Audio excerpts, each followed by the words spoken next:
Hello everyone, welcome back. Today we're going to be talking about why I think the 5.56 caliber and the AR-15 are going to be dominant in the United States for at least the next 100 years. Okay, and the reason why I'm doing this video is because lately I hear the military has been looking at a 6.8 caliber or 6.8. Initially, I heard that they were going to try and replace the M4s or 416s, whatever they're using now. But initially, I heard that they were going to try and replace those guns. Now I've heard that no, they're not looking to do that. They're looking to replace the SAW. And then I heard no, they're actually looking for something new to go in between the SAW and the M4. Whatever they're doing, I have no idea. I'm not even sure they know what they're doing.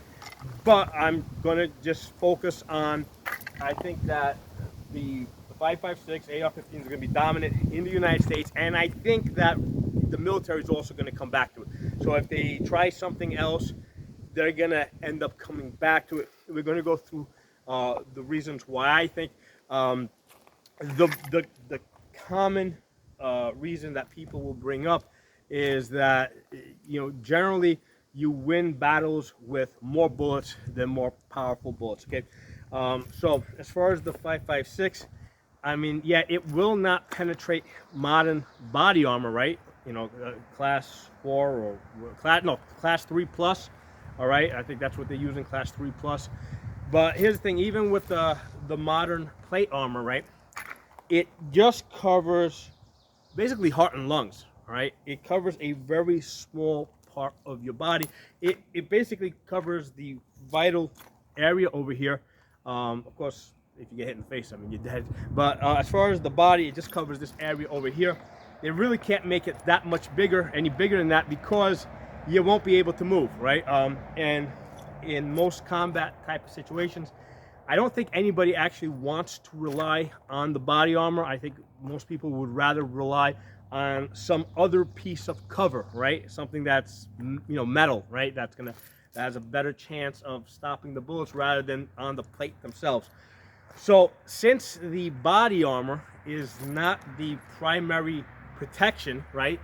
Using something else like cover or concealment is the primary protection.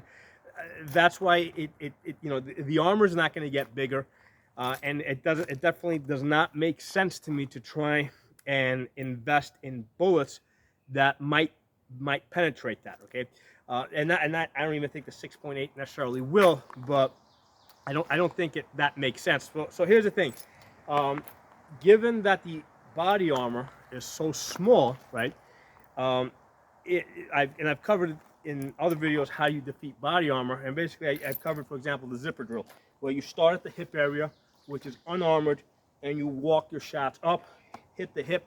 Nobody can stand on a broken hip, right? Then you hit the plate percussively, right? Some of the shots might hit the belly, which is not covered, right? And the lower belly here, it can't be covered because people need to be able to squat down. So this area here is not going to be covered. So you start here, you walk your shots up. The shots that hit the plate, basically that's gonna beat the guy up, right? So if the only shots you're getting are on the plate, even if these shots here don't land, if all you're hitting is plate, nobody can ignore that. Nobody can say, hey, it's just hitting me on the plate, I'm just going to ignore that and just keep walking forward.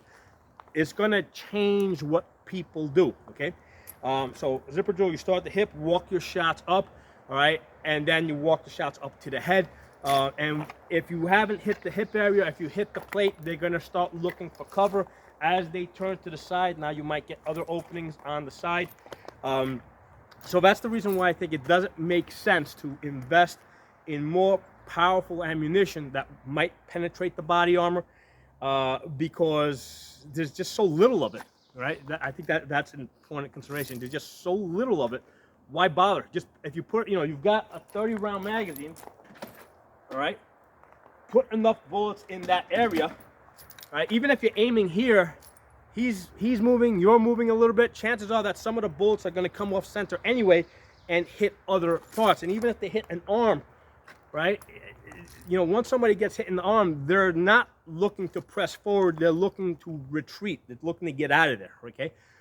So wounding an enemy is very effective in the sense that now you've taken their desire to fight away from them. they might still be fighting, but they're not fighting for the purpose of defeating you. They're fighting for the purpose of survival. They're fighting for the purpose of, let me fight my way out of here so I can go get to a medic. Okay, so wounding somebody really changes the dynamic of the fight. So that's one reason why I think they're going to stick. In the end, the military is going to stick with the 5.56. I mean, just when I train women, I'll put them on an AK-47. The recoil is just a little bit more than the 5.56, and immediately I can see a difference in just their ability to control the gun. Just in that slight increase, I can see that they have a little bit more difficulty with their follow-up shots. Okay, so just when you go from a 5.56 to a 7.62 by 3.9, there's a significant difference there that I can see it, and that applies with guys as well. Here's the thing, we have developed certain tactics, certain ways of doing things, right? Like take an AR, get on target, boom, boom, boom, boom, boom, boom, boom, boom, right? If you give me a more powerful caliber, and I do have more powerful calibers, even though I might be able to do that, I don't want to do that. In other words,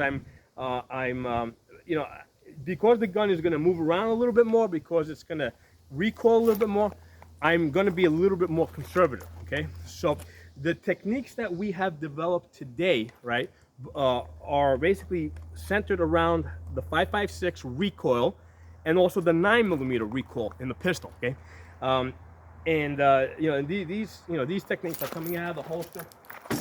Coming out of a holster, getting on target, boom, boom, boom, boom, boom, boom. Basically we would have to go back to using different techniques, right? We'd have to reinvent different techniques or go back to an earlier period where, let's say, we were shooting a 45 ACPs or something.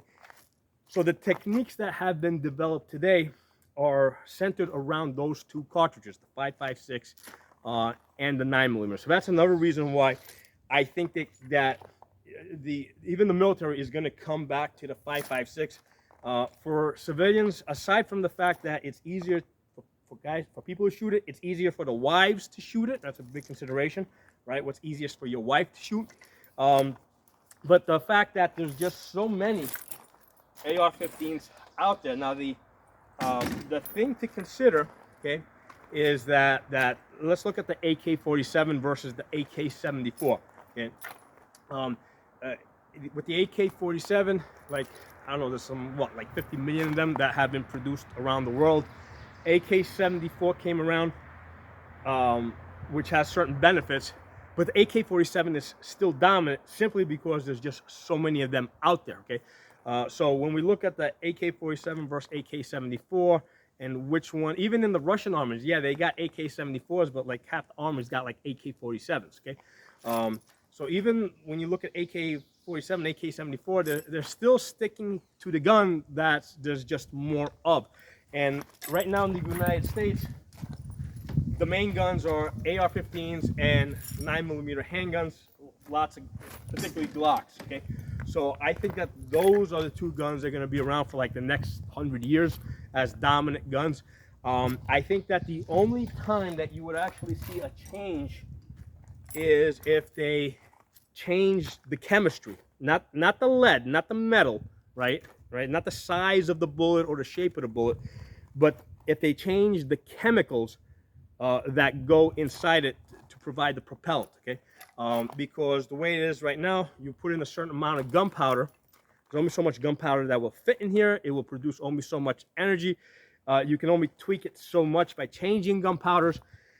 If they come up with something different, right, like something that would create the same amount of energy by burning, right, through a chemical reaction, as, let's say, the gunpowder that's in here, but with only half the amount, then I could see this changing, right? Because if I can create a cartridge that is, let's say, half the size of this, but still takes the same bullet here, same 5.56 bullet, and still moves it to the same velocity, creating the same energy, like, yeah, now that's something worth changing over to. Okay, so it's not changing the metal components that will make the world or make the U.S. military or the American civilian population move to something different. Not the metal, it's the chemicals that's what would make everybody change. And we kind of saw this with when we switched over from black powder to smokeless powder, right? There was a big benefit to moving to smokeless powder. You know, so yeah, everybody made that change. Okay, so that's what I think would have to happen in order for the United States civilians and military to move away from the 5.56.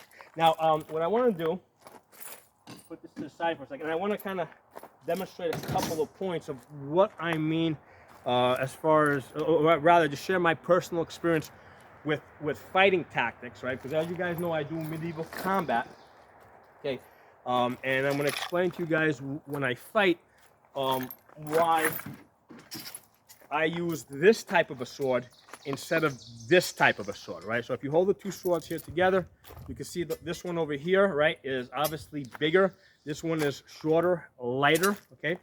So this sword over here, because it's, first of all, this sword is not that much heavier than that sword. I mean, it's a little bit heavier, right?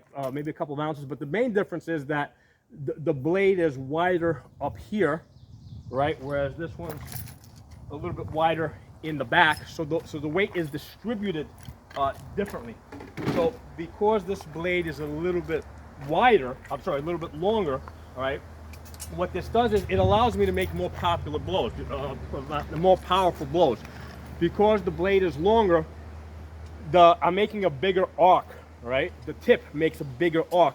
So because it's making a bigger arc, it's gonna achieve a higher velocity. My hand's moving at the same speed, but the tip is moving faster because it's further out.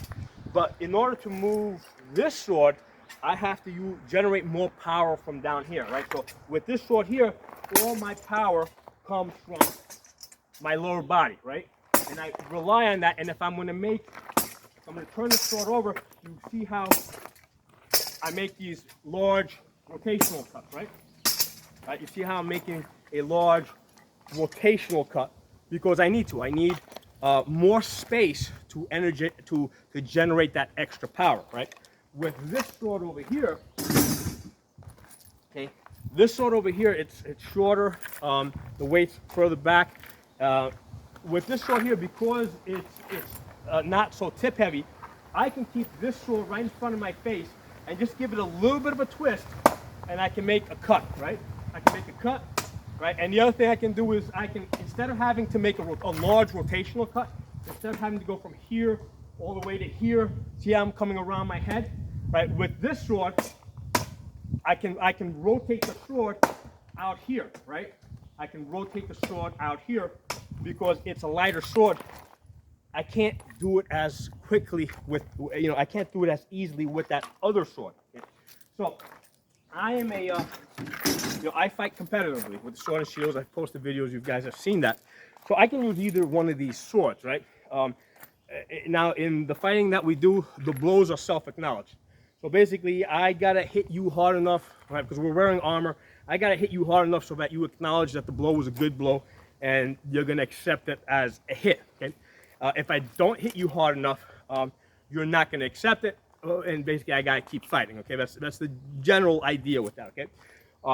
So you would think that, hey, let me take the harder hitting sword so I can hit as harder and I can get that person to accept the blows. The problem here is because with the bigger sword, or the heavier, or the sword that hits harder, I have to generate more power from here. Okay, I have to move more of my body. My opponent has a better chance of seeing what I'm about to do and countering it. And one of the counters might just be to step back a little bit, okay? Whereas with this sword here, right, because I'm not starting my blows from over here, I'm starting from here, and I can initiate a shot really fast. And that's kind of the same as if we're fighting, right? If I'm going to throw a punch, right? So I got my arms over here, right? If I'm here and I throw a punch straight here, right? Boom. First of all, my hands are guarding my face, right? And from here, I can acknowledge. Now, if I bring my hand back over here, if I cock back, yeah, I can throw a much more powerful shot. But what am I doing there? I'm giving up two things. Number one, I'm bringing my hand back. I'm going to get more power out of it, but I also just created an opening that my opponent can punch through. So as I bring my hand back, if his hands are forward, all he has to do is just follow my hand back, hit the opening. Maybe he's not going to hit me as hard, but I'm still going to feel it, okay? So it doesn't benefit me to bring my arm back to make a more powerful punch and open up my defense. It makes more sense for me to fight here and launch my shots from here, okay? And by the way, I used to teach boxing, so that's how I know all these things. So it makes more sense for me to start from here, make less powerful shots, but maintain a tighter defense. And the other thing is, from here, my shots are faster, right? See how they're faster? Because then they're traveling a shorter distance. So because it's traveling a shorter distance, there's less time for my opponent to know. Whereas if it comes back here, right? Like, you just saw it come back. What do you think it's going to do if it comes back? It's not going to go forward, right? So if it comes back and forward, it's traveling a longer distance. It's easier for my opponent to track it, okay? So that's why, even though I can use either one of these swords when I fight, I choose not to use the harder hitting sword. I prefer to use the lighter sword that hits lighter. Now, I said earlier that the blows are self-acknowledged. If I don't hit my opponent hard enough, they don't have to accept it, right? And that's fine. I got a light sword that I can move really quickly, right? So I can hit him multiple times. So that's how I win fights, right? So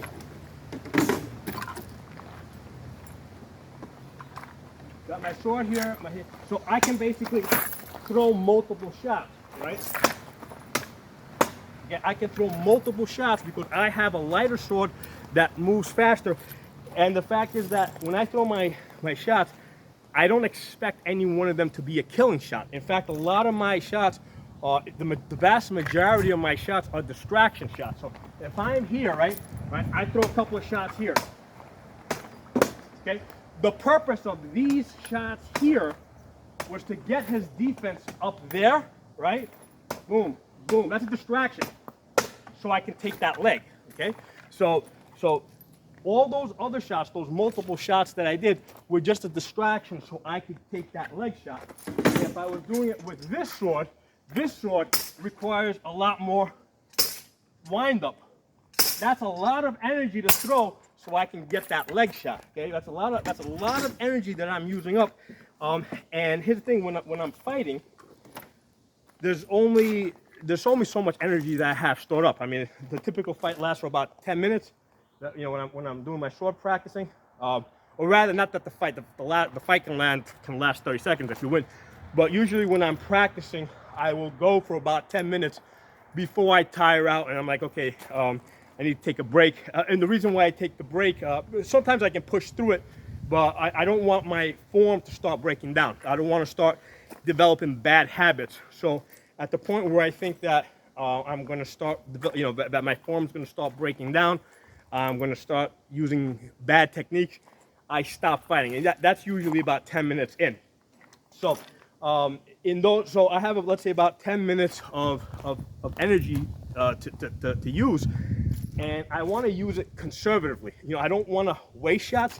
And also, if I use a sword like this, that's gonna tire me out a lot faster. So it makes a lot more sense to use the lighter hitting sword that I can make lots of hits with, and doesn't tire me out. And I'm not investing too much in any one shot because I don't expect any one shot to actually be the killing shot. The vast majority of the shots, like I'll usually throw 4, 5, 6 shots in order to land one shot after. And I think that is in line with, from what I hear, the military in combat basically uses up about 50,000 rounds of ammunition in order to kill one person, okay? And it only takes one bullet to kill one person. So the other 49,999 rounds are to create an opportunity, all right, to get that one bullet where it needs to go, okay? But you need a total of 50,000 rounds in order to do that, right? To get that one kill.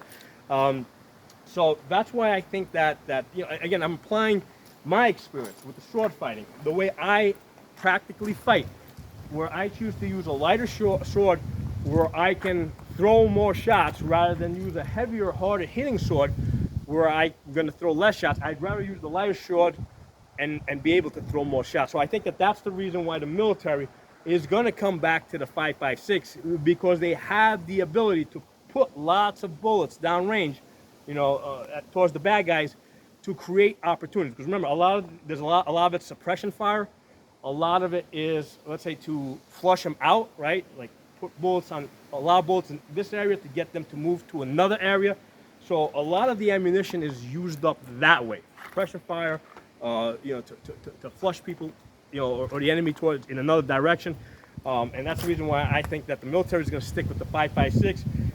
And well, not the reason why civilians are going to stick with the 5.56. The main reason why I think civilians are going to stick with the 5.56 is firstly because we've got so much of the 5.56 223 stockpiled, because we already own probably more than 30 million, probably closer to 50 million AR-15s already. Right, so that's another important reason. But also the techniques that we have been developing, the things that I teach, are based on the 5.56 caliber and the 9mm in the pistol. So if you come at me and you say, hey, we're no longer using 5.56, we're now using 308s, right? So here you go. I got a 308 here, right? Much bigger than this. This definitely has an advantage in that 500 to 800 yard range, okay? Problem is, look at the woods over here. I can't even see past 100 yards. In fact, I had to cut a line just so I can get to 200, 250 yards here, okay? So part of the country where I'm in, you can't see past 100 to 200 yards, okay? So right away, the 308 is not that useful to me in that sense, okay? Because I don't get to shoot long distances. I have to travel quite a distance to get to a range where I can shoot 600-700 yards. So here's the thing, what I was going to say. If you were to say, hey, from now on, we're all going to be shooting 308s, the techniques that I have learned, that I have been developing with the AR-15, are probably not going to work so well with the 308. I can't have somebody with 308 going, blah, blah, blah, blah. No, because it's going to be more like, bah, bah, bah. It won't work. Same thing with the 9mm. The pistol technique that I use with the 9mm, right? You put somebody on a 40 cal, and I own 40 cals. I've tried to do them on a 40 cal. Yes, I can do them. I'm not as accurate. I have to fight harder to get back on target. So I can't use those techniques, right? I can't use the 9mm techniques as well with a 40 cal, 45, definitely not a 10mm. So that's one of the things that's in the back of my mind, right? Because remember, this is a fighting gun. Okay, this is a fighting rifle. The purpose of this is to fight. Okay, so what it ultimately comes down to is what's going to make me fight better. All right, is having more ammunition, is having bigger ammunition going to make me fight better, or is having less powerful ammunition that I can move around more quickly with, put more rounds on target? Is that going to make me fight better? Now, I have not been in a situation, and I'm very happily, I've not been in a situation where I'm actually fighting with guns, but I regularly fight with the swords, and I can tell you from my practical experience, right, and I fight competitively to win, right, I have a choice of this, or I have a choice of this, harder hitting, lighter and faster. I go with lighter and faster to win, right? Lighter and faster is what wins fights for me. So that's my experience, right? And that's probably the most valuable thing that I can offer, because you know I have not been in a situation where I'm actually fighting with this, so I can't say definitively anything with that. Anything I say is basically secondhand information. But with this, I can give you guys first-hand information because I regularly fight with this kind of stuff. So anyway, I hope you guys enjoyed the video. Drop some comments below. If you disagree with me, that's perfectly fine, man. I value everybody's opinions. Please let me know in the comment section what you think and why.